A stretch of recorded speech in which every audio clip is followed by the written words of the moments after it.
আজকে বানাবো তেল চিংড়ি। তেল চিংড়ি বানানোর জন্য প্রথমে এই চিংড়ি মাছটাকে নিয়ে নিয়েছি। এটাকে আমি এখন একটু ম্যারিনেশন করে নেবো। এর মধ্যে লাগবে অল্প একটু লেবু রস, আর লাগবে গোলমরিচ গুঁড়ো,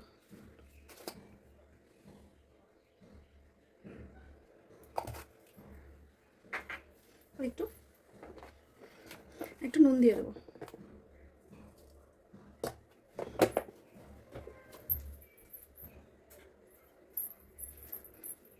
দিয়ে এটাকে ভালো করে মেখে নেবো।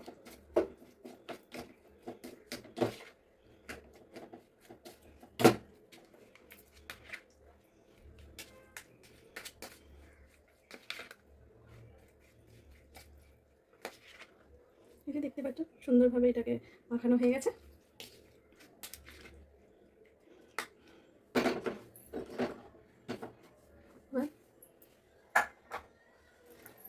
কড়ার মধ্যে তেল দিয়ে দিলাম। তেলটা একটু বেশি লাগবে, যেহেতু তেল চিংড়ি তো সেই জন্য একটু তেলটা একটু বেশি লাগবে।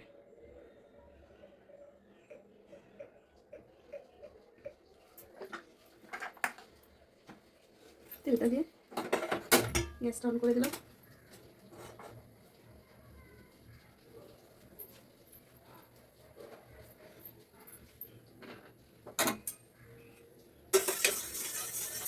তেলটা গরম হয়ে গেছে, এখন দিয়ে দেবো কুচানো রসুন, একটু দিয়ে দেবো।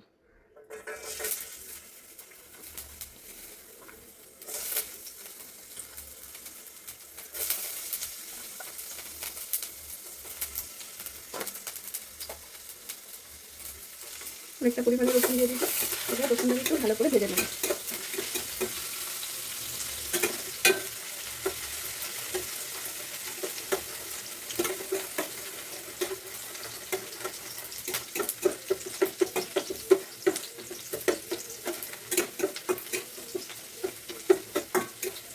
রসুনটা ভাজা ভাজা হয়ে গেছে, এবার এখন চিংড়ি মাছগুলো দিয়ে দেবো।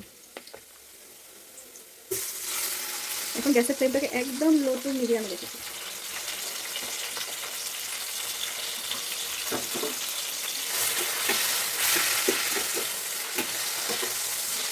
এর মধ্যে অল্প একটু হলুদ গুঁড়ো দিয়ে দেবো। এই এতটা মতো দিয়ে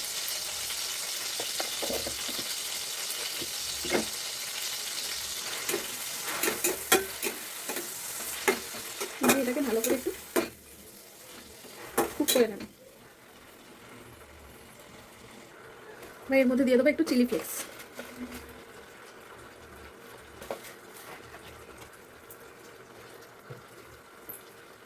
চিলি ফ্লেক্সটাকে দিয়ে একটু ভালো করে নাড়াচাড়া করে নেবো।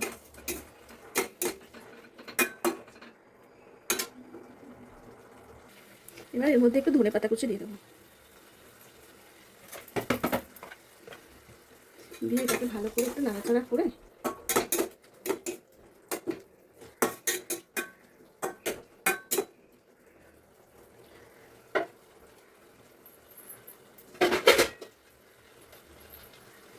অল্প একটু একদম কম আছে, মিডিয়াম একদম লো ফ্লেমে এবার এটাকে একটু কুক করে নেব।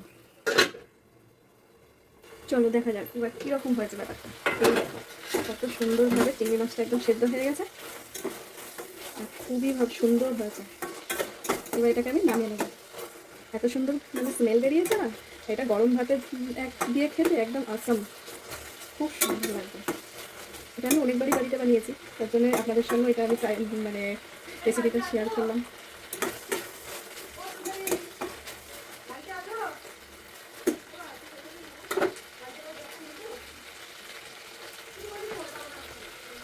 ওই দেখো কতটা সুন্দর হয়েছে, দেখতেই পেয়েছো। এবার আমি এটাকে নামিয়ে নেবো। একদম খুবই কম উপকরণ দিয়ে আর খুবই চটজলদি আর খুব সুন্দর একটা রেসিপি তৈরি হয়ে যায়। আর এটা একদম খেতেও খুব সুন্দর। এর মধ্যে রসুন, ধনে পাতা, সর্ষের তেলের যে একটা সুন্দর যে একটা মানে ফ্লেভার, দারুণ লাগবে গরম ভাতের সাথে।